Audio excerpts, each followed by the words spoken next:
DIG cyber crime Mohit Chawla आज अपने सिरमौर प्रवास पर जिला मुख्यालय नाहन पहुंचे, जहां उनका पुलिस विभाग ने स्वागत व अभिनंदन किया।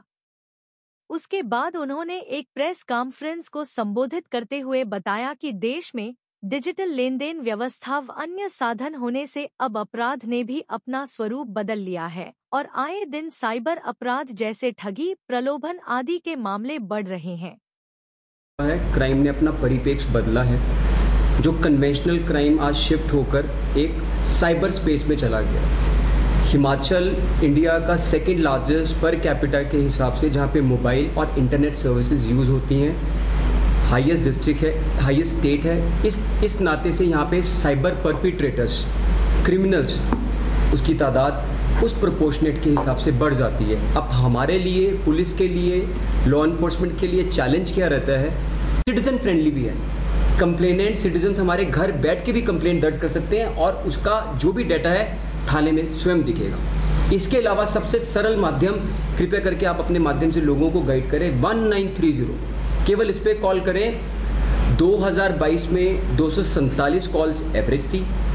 2024 में ये आंकड़ा बढ़कर 550 के आसपास हमने लॉक किया। हमारे पास हाईएस्ट कॉल रिसीव हुई 600। 24/7 हम इसको अटेंड करते हैं। हमारे लिए बड़ी प्राउड की बात है कि जो हमारा डेटा सेंटर में पुलिस के लोग लगे हैं, जवान लगे हैं, सीआईडी के लोग लगे हैं, ये नेशनल फिगर्स हैं एनसीआरबी की।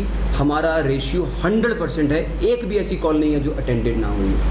हालांकि इसमें सिर्फ हमारे को जो एक्चुअल कंप्लेंट्स काम की आती है, दैट इज़ 18 to 20%। बाकी कॉल कोई जानकारी लेना चाहते हैं, कोई अपने हमसे डिस्कस करना चाहते हैं, कोई कॉलेज में समस्या है। हमने इसका आंकड़ों का विश्लेषण किया, एक बड़ा आंकड़ा इंटरेस्टिंग सामने आया। हमें 1.5 से 1.25% कॉल बच्चे भी कर रहे हैं, स्कूल के बच्चे के, सर हमारे साथ साइबर बुलिंग हुई। हमने कंसर्न पेरेंट्स को बताया, हमने कंसर्न टीचर्स को बताया। तो आपके माध्यम से मैं यही आग्रह करूंगा कि 1930 हमारे सिटीजन्स कॉल करें।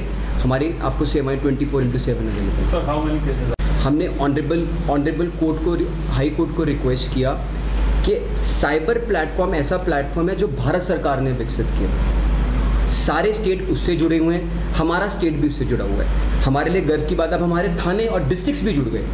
हमने जब ऑनरेबल कोर्ट को रिक्वेस्ट किया कि हमारी एनओसी के बेसिस पे आप कृपया करके जिनका पैसा सिटीजन्स का गया उनको रिलीज़ करें। हाई कोर्ट ने एक एडमिनिस्ट्रेटिव ऑर्डर, ये ऐतिहासिक एडमिनिस्ट्रेटिव ऑर्डर लास्ट ईयर आया, जिसके बाद विभिन्न राज्य, तमिलनाडु, गुजरात, एमपी, महाराष्ट्र, उन्होंने वो उनके रिस्पेक्टिव ऑनरेबल कोर्ट्स ने सेम डिसीजन दिया कि NOC from the police station और from the cyber station is valid और लोग उसके बेसिस पे अपना पैसा रिलीज़ करवा सकते हैं। आपको यहाँ पे एफआईआर की आवश्यकता नहीं है। एफआईआर हम क्रिटिकल केसेस, इंपॉर्टेंट केसेस या जहाँ बहुत ज़्यादा मात्रा इन्वॉल्व है, ताकि सिटीजन्स को और पुलिस को जो सारा सिस्टम मिले, हैसल फ्री मिले, राइट।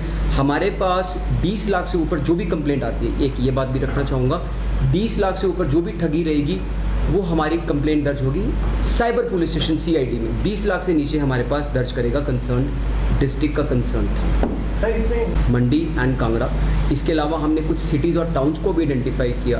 ऑफकोर्स शिमला, कांगड़ा, सुंदरनगर, कुल्लू, मनाली, बद्दी, सिरना, आपका नाहन जो हेड क्वार्टर्स हैं, जहाँ पे पेनिट्रेशन ज़्यादा है। हमारे लिए हमारे सिटीजन्स इतने एजुकेटेड हैं, डिजिटल प्लेटफॉर्म पे इतनी अच्छी सर्विसेज यूज़ करते हैं। ये डिपार्टमेंट ऑफ टेलीकम्युनिकेशंस का डाटा है। हम सेकंड लार्जेस्ट हैं इंडिया में in terms of tele density and internet density.